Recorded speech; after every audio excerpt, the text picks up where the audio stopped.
Hello everyone, welcome to another learning session of Foundation of Programming at CodeMode, where you learn by practice. Currently you are learning about internet, and in today's class we will learn about parts of internet. Before I start, don't forget to like this video and subscribe to our channel, especially if you are watching on YouTube.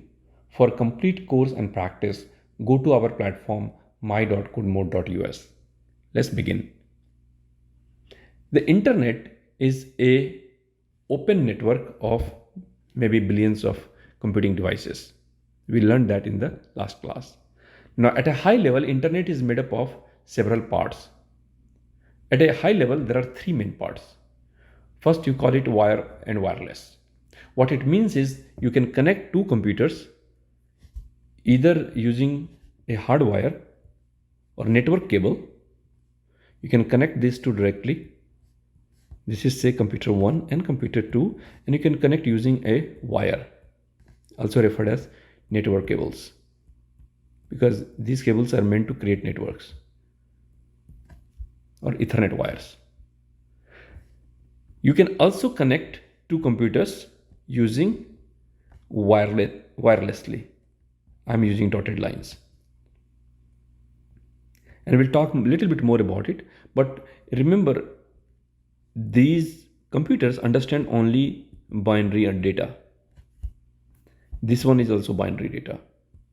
But you can't send binary data over the wire or wirelessly.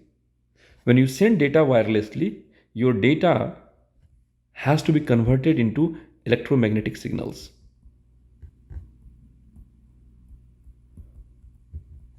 And then again on the receiving end, it has to be converted. So from sender, binary becomes electromagnetic. From receiving end, again electromagnetic becomes binary. That's how we transfer the data from one machine to another machine. Also, when we are transferring the data or connecting one computer to another, we have to follow set of rules. We also refer as protocols. And in the last class, I briefly talked about it. A protocol is nothing but set of rules that one computer adheres to make sure that it can join the network and it can transfer the data or receive the data back. This rule of engagement is what we refer as protocols, and there are several protocols we will learn in this unit. Third part of internet is device and address. Now each device that is connected to the internet has a unique address, and this is very important.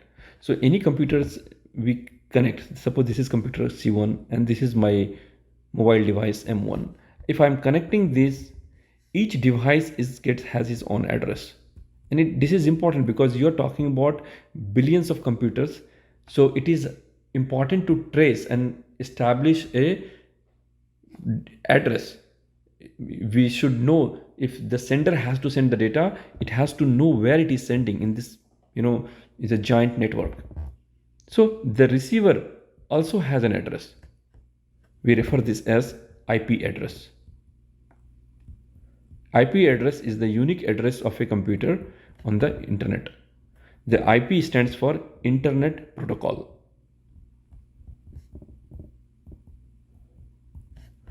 This IP address is the unique address given to a computer when the computer joins the network. Now IP address is usually dynamic, because since you are joining a network, and you can also quit the network, you can exit the network any point of time. Like if you're connected to internet, your mobile phone has an IP address, you switch off your mobile phone and you exit the network, and in that case that IP address is gone. So every time you join, you will get a new IP address. This is different than our home in the city. Our home is fixed, it's a static, it's not going to move. So you get a certain fixed address. But when you are dynamic, when you are in and out, in that case, every time you join in, you get a new address. That's how a device is recognized on the network. And we will again learn more about it. But idea is every computer, every computing device, every machine on the internet needs to have an address so that sender or receiver both know about each other and how to reach. Now that's all in today's class. If you have any question, post it in the community on my.codemode.us. Also take time to solve the quiz associated with this concept. It will not only make you practice, but also test your knowledge and understanding. I'll see you all in the next class. Keep learning.